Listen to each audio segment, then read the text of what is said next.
Assalamualaikum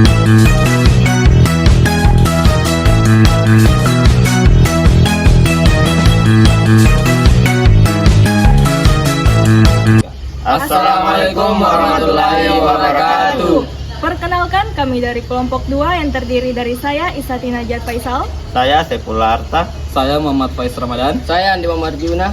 akan memaparkan video tentang replikasi genetik, yaitu proses ekstraksi DNA pada ikan. Selamat menyaksikan. Apakah teman-teman tahu apa itu ekstraksi DNA? Mari kita bahas.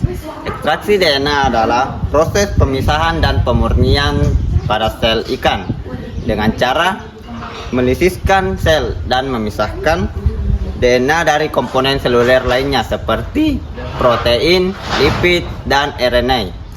Tujuan dari ekstraksi DNA yaitu untuk memperoleh DNA yang murni dan berkualitas tinggi untuk digunakan dalam berbagai analisis dan aplikasi molekuler lainnya seperti identifikasi spesies dan studi penyakit. Selanjutnya saya akan menjelaskan tentang aplikasi DNA dan teknik atau metode umum yang biasa digunakan dalam proses ekstraksi DNA pada ikan. Di sini aplikasi DNA pada ikan meliputi identifikasi spesies melalui DNA barcoding untuk autentikasi dan pengawasan mutu, evaluasi keragaman genetik untuk konservasi dan manajemen perikanan, rekayasa genetik untuk perbaikan mutu genetik budidaya, dan deteksi lingkungan melalui eDNA atau Environmental DNA untuk memantau keberadaan spesies secara non-invasif. Selanjutnya, saya akan membacakan tentang teknik dan metode umum. Yang pertama ada isolasi DNA. Seperti mengambil DNA dari sampel jaringan seperti sirip, daging pada ikan. Kemudian ada teknik PCR atau polymerase chain reaction, seperti mengamplifikasi atau memperbanyak fragmen DNA tertentu agar dapat dianalisis lebih lanjut. Kemudian ada elektroforesis. Di sini memisahkan fragmen DNA berdasarkan ukuran dengan arus listrik melalui gel.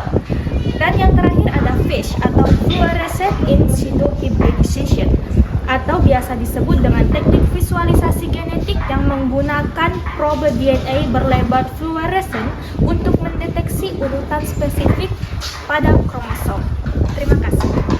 Untuk tahapan umum ekstraksi DNA pada ikan terbagi menjadi 4. Yang pertama adalah lisis atau pemecahan sel.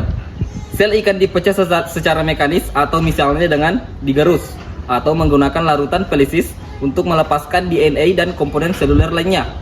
Yang kedua adalah pemisahan. DNA dipisahkan dari komponen seluler lainnya seperti protein dan RNA. Yang ketiga pemurnian. DNA yang telah terpisah dari pengotor dibersihkan, seringkali melalui tahapan pencucian dan sentrifugasi untuk mendapatkan DNA murni. Yang terakhir adalah isolasi. DNA murni dikumpulkan dan disimpan untuk analisis selanjutnya, seperti uji PCR atau analisis kuantitatif. Metode ekstraksi DNA pada ikan. Yang pertama, metode tradisional organik menggunakan pelarut organik seperti fenol dan kloropod. Metode ini bisa menghasilkan DNA dengan hasil yang tinggi tetapi memerlukan waktu lebih lama dan penggunaan bahan kimia yang beracun. Kedua, kit komersial non-organik. Metode yang lebih modern, cepat dan efisien yang memanfaatkan kit komersial. Kit ini menggunakan resin atau membran untuk mengikat DNA, minimalkan pengguna bahan kimia berbahaya dan seringkali lebih disukai di laboratorium untuk kemudahan dan kecepatan. Itulah tadi pemaparan video dari kelompok kami tentang ekstraksi DNA pada ikan. Lebih dan kurangnya mohon dimaafkan. Wabillahi taufiq wal hidayah. Wassalamualaikum warahmatullahi wabarakatuh.